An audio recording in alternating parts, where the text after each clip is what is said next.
Avec les beaux jours, les côtes méditerranéennes enregistrent des flux élevés de traversées clandestines. Qu'ils soient d'Asie ou d'Afrique, tous transitent obligatoirement par la Tunisie, l'Algérie, mais également le Maroc, point de départ privilégié pour les candidats à l'Europe via la péninsule ibérique. L'Espagne, autrefois exemplaire en matière de contrôle de l'immigration irrégulière, fait désormais face à une explosion des flux migratoires comparables à ceux de la Grèce. Alors que la tendance était plutôt à la traversée courte via le nord du Maroc vers l'enclave espagnole de Ceuta, le renforcement des contrôles marocains a obligé les passeurs à repenser leur itinéraire. La coopération entre Rabat et Madrid, citée en exemple, a permis une baisse significative du nombre de migrants arrivant dans le royaume ibérique. Selon le journal espagnol El País, au premier semestre de cette année, le nombre de migrants voyageant du Maroc vers l'Espagne a chuté de 30%. Revers de la médaille, une pression migratoire qui n'a fait que se déplacer vers le sud. De nombreux réfugiés, notamment syriens et pakistanais habitués à partir du Maroc ou d'Algérie, sont désormais interceptés aux îles Canaries après avoir transité par la Mauritanie et le Sénégal. Alors que Rabat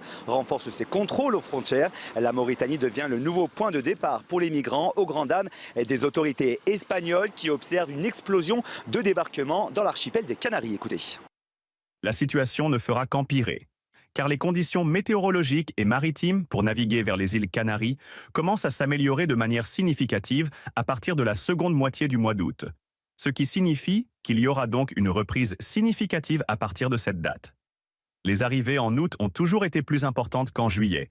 Il est donc probable que la situation se répète en 2024.